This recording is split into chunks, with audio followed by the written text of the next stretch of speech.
അസ്സലാമു അലൈക്കും വറഹ്മത്തുള്ളാഹി വബറകാതുഹു. ഒരുപാട് ആളുകൾ അവരുടെ സങ്കടങ്ങൾ പറഞ്ഞ് ദുആ കൊണ്ട് വസിയ്യത്ത് ചെയ്യാറുണ്ട്. ചില സങ്കടങ്ങൾ, അതായത് വളരെ വലിയ പ്രതിസന്ധിയിൽ നമ്മൾ നിൽക്കുമ്പോൾ, അല്ലെങ്കിൽ വലിയ ഒരു ആഗ്രഹം നമ്മുടെ മനസ്സിലുണ്ട്, എത്രയും പെട്ടെന്ന് അത് സാധിച്ച് കിട്ടിയില്ലെങ്കിൽ വലിയ അപകടമാണ്. ഇങ്ങനെയൊക്കെയുള്ളൊരു പ്രതിസന്ധി ഘട്ടം നമ്മുടെ മുമ്പിലുണ്ടെങ്കിൽ ആ സമയത്തൊക്കെ നമ്മെ രക്ഷപ്പെടുത്തുന്ന ഒരു സൂറത്തിനെ കുറിച്ചാണ് ഞാനിന്ന് നിങ്ങളുമായിട്ട് സംസാരിക്കുന്നത്. അള്ളാഹുവിൻ്റെ ഖുർആൻ മാ ഹുവ ശിഫാ, അത് ശിഫയാണെന്നാണ് ഖുർആൻ പറയുന്നത്, അല്ലേ? ഖുർആൻ എന്ന് പറഞ്ഞാൽ നമുക്ക് വെറുതെ ഓതാനും ലൈഫിൽ അപ്ലൈ ചെയ്യാനും മാത്രമല്ല, അത് ചില ഘട്ടങ്ങളിൽ ശിഫയാണ്. ആ ലൈഫിൽ അപ്ലൈ ചെയ്യുന്നൊരു രൂപമാട്ടോ ഈ പറയുന്നത്. ചിലപ്പോൾ ശിഫയാണ്, അത് മന്ത്രിക്കാനുള്ളതാണ്, അത് പിന്തുടരാനുള്ളതാണ്, പിൻപറ്റാനുള്ളതാണ്. എല്ലാത്തിനും ഖുർആൻ നമ്മുടെ മുമ്പിൽ ഏറ്റവും വലിയ വിജയത്തിന് നിദാനമായിട്ട് ഇങ്ങനെ നിൽക്കുകയാണ്. വിശുദ്ധ ഖുർആനിലെ ഓരോ സൂറത്തിനും ഓരോ പ്രത്യേകതയുണ്ട്. അക്കൂട്ടത്തിൽപ്പെട്ടൊരു സൂറത്താണ് സൂറത്തുൽ ഫത്ഹ് എന്ന് പറയുന്നത്. സുബ്ഹാനല്ലാഹ്. സൂറത്തുൽ ഫത്ഹിനെ കുറിച്ച് പറഞ്ഞാൽ അത് ആ ഫത്ഹ് എന്നുള്ള വാചകം തന്നെ എല്ലാ പ്രയാസങ്ങളിൽ നിന്നും സന്തോഷത്തിലേക്ക് തുറക്കുന്ന ഒരു കവാടം പോലെ, വലിയ വിജയത്തിലേക്ക് നയിക്കുന്ന ഹൃദ്യമായ ഒരു വഴികാട്ടിയെ പോലെയാണ് സൂറത്തുൽ ഫത്ഹ് എന്നാണ് നമുക്ക് മനസ്സിലാക്കാൻ കഴിയുക.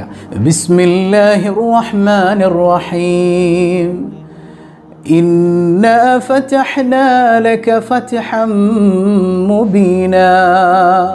വെറും 29 ആയത്തുകൾ മാത്രമുള്ള മനോഹരമായ സൂറത്താണ് സൂറത്തുൽ ഫത്ഹ്. വളരെ ചെറിയ സൂറത്താണ്.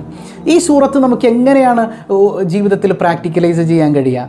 നമ്മുടെ വിജയത്തിന് നിദാനമാകുന്ന സൂറത്ത്. അതായത് ഞാൻ പറഞ്ഞത്, സാധാരണ നമ്മൾ എന്ത് പ്രയാസം വരുമ്പോഴും ഓതുന്നത് പോലെയല്ല.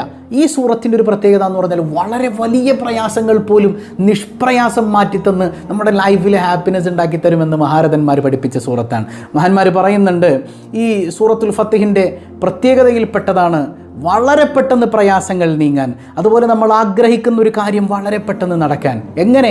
21 മറ, ഒന്നുകിൽ 21 തവണ ഓതണം, ദിവസവും 21 തവണ. അതായത് നമ്മളൊരു പ്രയാസത്തിൽ നിൽക്കുമ്പോൾ ആ പ്രയാസം നീങ്ങാനായിട്ട് എന്തെല്ലാം വഴികൾ നമ്മൾ അന്വേഷിക്കും, എവിടെയെല്ലാം ഓടും, ആരുടെയൊക്കെ മുമ്പിൽ കൈനീട്ടും. വേണ്ട, നിങ്ങൾ പടച്ചോൻ്റെ മുമ്പിൽ മാത്രം കൈനീട്ടിയാൽ മതി. ദിവസവും 21 തവണ. അല്ല, ഇത്തിരി കൂടെ കടുത്ത പ്രശ്നമാണോ? 41 മറ, 41 തവണ. 41 തവണ ദിവസം ഓതണം. എത്ര ദിവസം? ഫിസലാസ അയ്യാം. ഒന്നുകിൽ 3 ദിവസം ഓതണം, അല്ലെങ്കിൽ കുറച്ചുകൂടെ നിങ്ങൾക്ക് നീട്ടി ഓതാൻ പറ്റുമെങ്കിൽ 5 ദിവസം ഓതണം. ഇല്ല, നിങ്ങൾക്ക് കുറച്ചുകൂടെ പറ്റുന്നുണ്ടെങ്കിൽ 7 ദിവസം ഓതിയിട്ട് നിങ്ങൾ അള്ളാൻ്റെ മുമ്പിൽ ഒന്ന് ദുആ നോക്കിയാൽ, അപ്പോൾ ദിവസവും 21 തവണ അല്ലെങ്കിൽ 41 തവണ ഇതിനായിട്ടിരിക്കുക. നമ്മുടെ പ്രയാസം അത്ര വലുതാണ്, നമ്മുടെ ആഗ്രഹം അത്ര വലുതാണ്. സാധിക്കണം എന്ന് ആഗ്രഹമുണ്ടോ? ഇത് നിങ്ങൾ ഏറ്റവും ചുരുങ്ങിയത് 3 ദിവസം ഈ പറഞ്ഞതുപോലെ ഹൃദ്യമായി മനസ്സ് അള്ളാഹുവിൽ മാത്രം അർപ്പിച്ച് നിങ്ങളൊന്ന് ചെയ്തു നോക്കിയേ. അള്ളാഹു റബ്ബുൽ ആലമീൻ ഇതൊക്കെ പ്രയാസങ്ങളെല്ലാം നീക്കിത്തരും, നിങ്ങളുടെ ആഗ്രഹങ്ങളൊക്കെ സാക്ഷാത്കരിക്കുമെന്ന് അവൻ്റെ സ്വാലിഹീങ്ങൾ പഠിപ്പിക്കുകയാണ്. മാത്രമല്ല, വമൻ ദാവമ അലാ ഖിറാഅതിഹാ, ഒരു മനുഷ്യൻ ഡെയിലി സൂറത്തുൽ ഫത്ഹ് ഒരു തവണ, ചെറിയ സൂറത്തല്ലേ, വളരെ പെട്ടെന്ന് ഓതി തീർക്കാൻ പറ്റും, പതിവാക്കി കഴിഞ്ഞാൽ അവൻ്റെ മുമ്പിൽ അള്ളാഹു റബ്ബുൽ ആലമീൻ അടഞ്ഞുപോയ എല്ലാ വാതിലും തുറക്കും.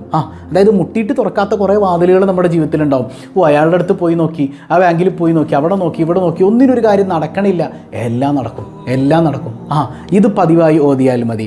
മാത്രമല്ല, അബുൽ മദ്യൂൻ, വലിയ കടം നിങ്ങൾക്കുണ്ടെങ്കിൽ ഈ സൂറത്ത് പതിവാക്കിയാൽ ആ കടം അല്ലാഹു തആല വീട്ടി തരും. ഇനി ഒരാൾ ജയിലിലാണ്, ആ ജയിലിലുള്ള മനുഷ്യൻ പതിവായി സൂറത്തുൽ ഫത്ഹ് ഓതിയാൽ ഖറജ മിൻ സിജ്നിഹി, ആ ജയിലിൽ നിന്ന് അല്ലാഹു അവനെ മോചിപ്പിക്കും. കണ്ടോ? അപ്പം അത്രമാത്രം വലിയ മഹത്വമുള്ള, നമ്മുടെ എല്ലാ പ്രതിസന്ധികളിൽ നിന്നും കൈപിടിക്കുന്ന മനോഹരമായൊരു സൂറത്ത് നമ്മുടെ മുമ്പിൽ ഉണ്ടായിട്ട് എന്തിനാ നമ്മൾ ടെൻഷൻ അടിക്കണത് മനുഷ്യരെ? അപ്പം ഇന്നു മുതൽ നമ്മൾ ലൈഫിൽ അപ്ലൈ ചെയ്യല്ലേ. അല്ലാഹു റബ്ബുൽ ആലമീൻ തൗഫീഖ് നൽകട്ടെ.